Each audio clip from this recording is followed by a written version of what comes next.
আসসালামু আলাইকুম বন্ধুরা, আসমিনা কুকিং চ্যানেল প্রতিদিনের মতো আজকে আরও একটি রেসিপি আপনাদের সঙ্গে শেয়ার করবো। তো ভিডিওটা স্কিপ না করে পুরোপুরি দেখে যাবেন। তো দেখুন বন্ধুরা, আমি শুকনো প্যাকেটের মিহিদানা কিনে রেখেছি। পরিমাপ সঠিক দিয়ে কেমনভাবে মিহিদানা বাড়িতেই তৈরি করে নেবেন দেখে নিন। তো আমি এখানে এই গ্লাসটা দেখতে পাচ্ছেন, গ্লাসে পুরোপুরি জলটা নিইনি, ভর্তিরও কিছুটা কম নিয়েছি।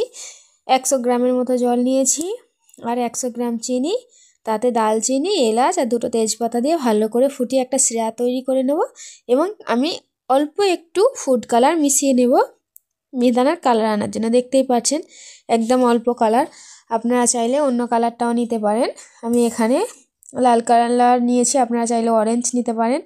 তো যখন শিরাটি এভাবে ফুটে যাবে, তো মিহিদানার ঝুড়োটা দিয়ে এভাবে দিয়েই বন্ধ করে দেবেন, দিয়ে চাপা দিয়ে রেখে দেবেন। দেখবেন মিহিদানাটা পুরো একদম শিরাটা টেনে নেবেন, নিয়ে একদম ঝরঝরে মিহিদানা হয়ে যাবে। তো দেখুন বন্ধুরা, অনেকক্ষণ আমরা চাপা দিয়ে রেখেছিলাম, চাপা দেওয়ার ফলে তো দেখুন বন্ধুরা, দোকানে যেমন মিহিদানা আমরা কিনতে পাই ঠিক সেই রকমই মিহিদানাটা তৈরি হয়েছে, একদম পারফেক্টভাবে ঝরঝরে মিহিদানা। আপনারা দেখতেই পাচ্ছেন কত সুন্দরভাবে ছেড়ে ছেড়ে আছে একে অপরের সঙ্গে।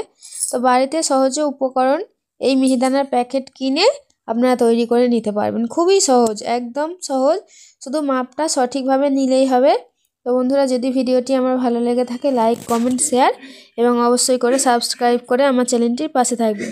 তো ধন্যবাদ বন্ধুরা আমার ভিডিওটি দেখার জন্য। আবারও বলছি, আপনারা তো দেখবেন, অবশ্যই বাড়িতে একবার করে ট্রাই করে দেখবেন যে এই রেসিপিগুলো কেমন লাগলো।